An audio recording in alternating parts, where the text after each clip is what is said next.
আমার ছোট্ট ছোট্ট ভাই বোনেদের জন্য আবার আমি চলে এসেছি নতুন কিছু ড্রয়িং করতে।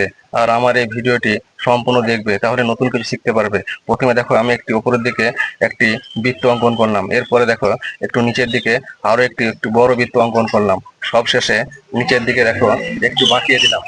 এরপরে দেখো উপরের দিকে একটি বোটা অঙ্কন করলাম, দেখো। তারপরে দেখো দুই পাশে একটু করে বাঁকিয়ে দিলাম। এবার দেখো একটি কত সুন্দর চিত্র আকার ধারণ করেছে। এরপরে দেখো সুন্দর করে ওয়াটার কালার সবুজ রংটি নিয়ে আমি আউটলাইনের ভিতরের দিকে ধীরে ধীরে রংটি করছি। তোমরা দেখো কিন্তু বন্ধু, তোমরা কিন্তু এভাবে প্র্যাকটিস করবে, তাহলে শিখতে পারবে। আর আমার এই পেজটি যদি তোমাদের ভালো লাগে তাহলে লাইক কমেন্ট শেয়ার করবে এবং নতুন নতুন কিছু শিখতে পারবে। বন্ধুরা, তোমরা কিন্তু অবশ্যই জানাবে আমি এই চিত্রটি কি অঙ্কন করেছি। আর তোমরা কিন্তু একবার করে প্র্যাকটিস করবে, দেখবে তোমরা কিন্তু এরকম ড্রয়িং করতে পারবে। এভাবে ধীরে ধীরে রংটি সম্পন্ন করে দেওয়া হলো। দেখো কত সুন্দর একটি চিত্র আকার ধারণ করেছে।